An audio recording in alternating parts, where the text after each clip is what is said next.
our custom builds. So at this time, I figured this would be a good one to start out with. It's a nice basic system. You know, a client brought in some of the parts that he had and he says, hey, build me something. So now what we're going to be doing is we're going to be building up a Ryzen 5 system. He already brought us the CPU, motherboard, and some other components. And unfortunately, the reason why he brought it into us was that when he put the CPU in, which you can find in another video, put it in lopsided and fried out the board. I mean, it was just all hooked up on. So anyways, that's actually what we're going to be doing today. So, anti-static. These are all things that, you know, in the future I'm really not going to be going over because, well, that's not part of what I'm doing. All right. So we have the Ryzen 5.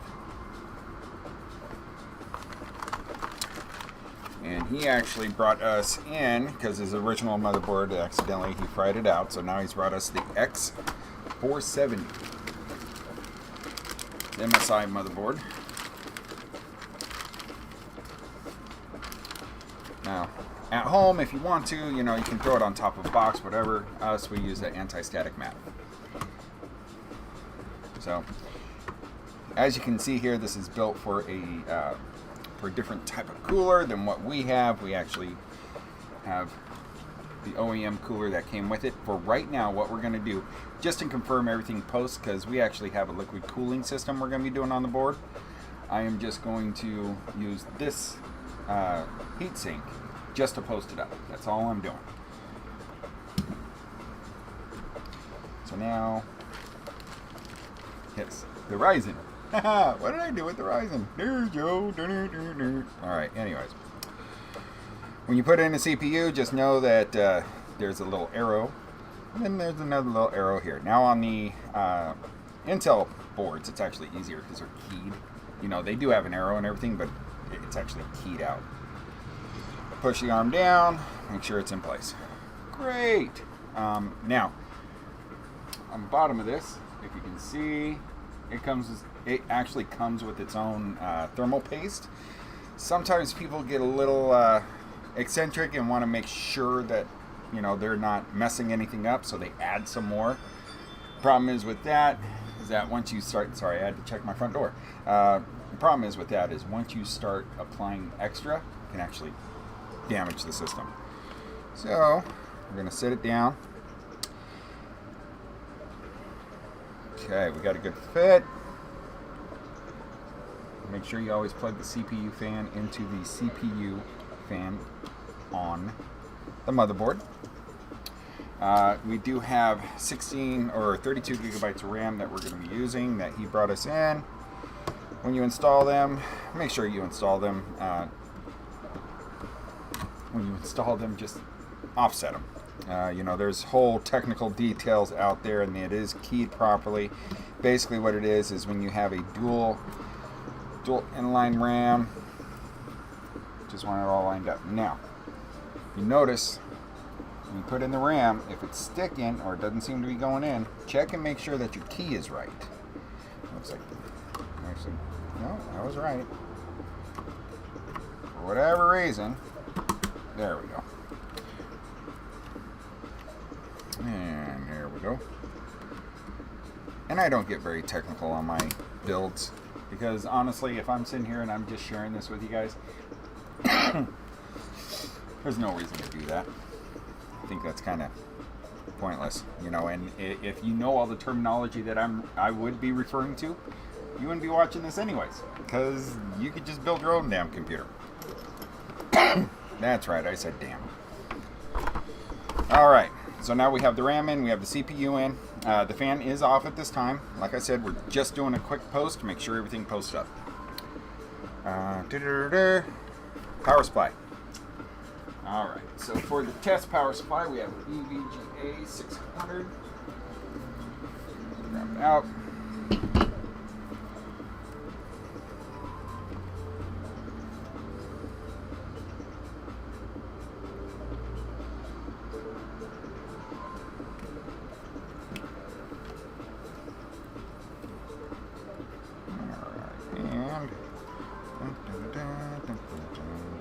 get to plug stuff in because that's life and that's what you do. Because hey, that's what I do.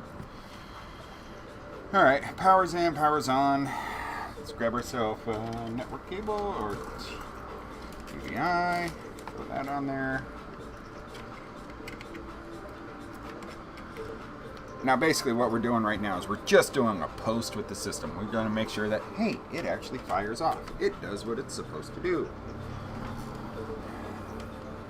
So, understand. And like I said, this is just a test stream. You know, later on, I'll get more technical with it. But with the test stream, seeing how it all broadcasts out, not really worried about it.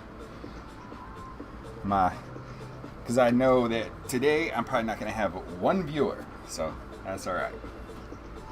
All right, so we hit power on. You come over to the motherboard and you actually locate the jumper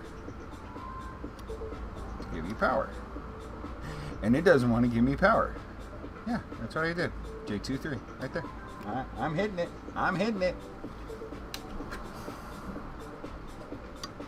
There we go. Check out our source. Come on.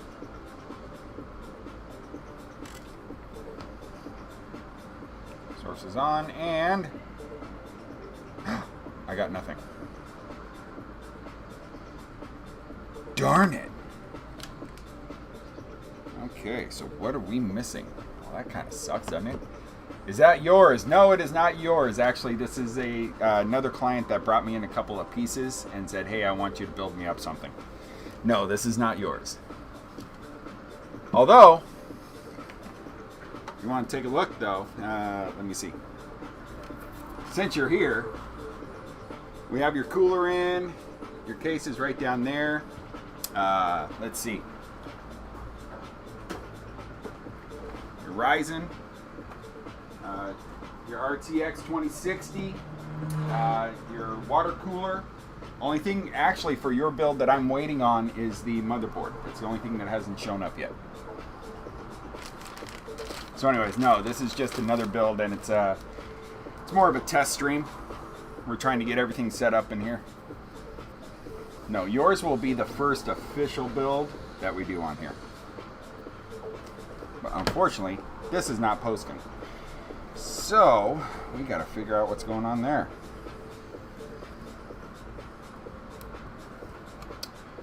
Nothing can ever be easy. All right.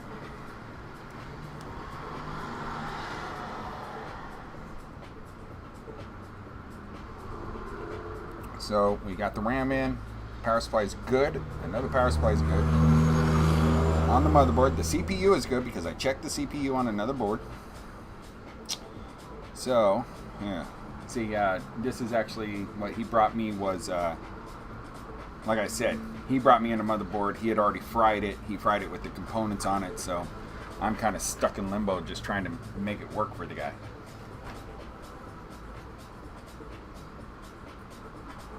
Now, let's see.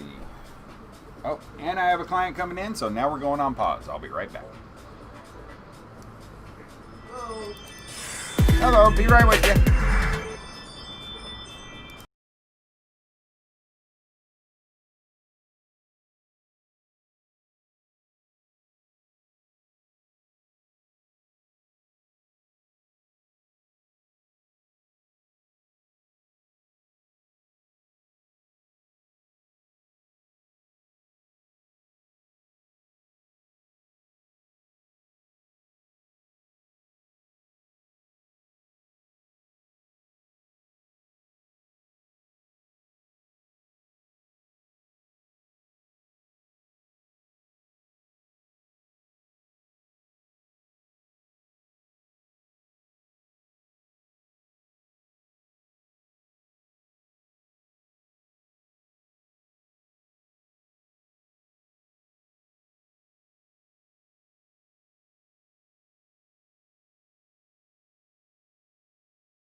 Alright, so now that I'm back here, actually going to change out the RAM.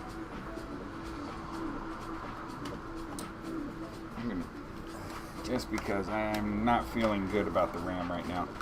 I tested it in another board, but there's absolutely no reason why we should be having these issues. So, but see, this is why I like doing fully custom builds like we normally do instead of when clients bring in one, because when they bring in one, you just never know what has happened to it. All right. Let's go ahead and unplug that. Okay.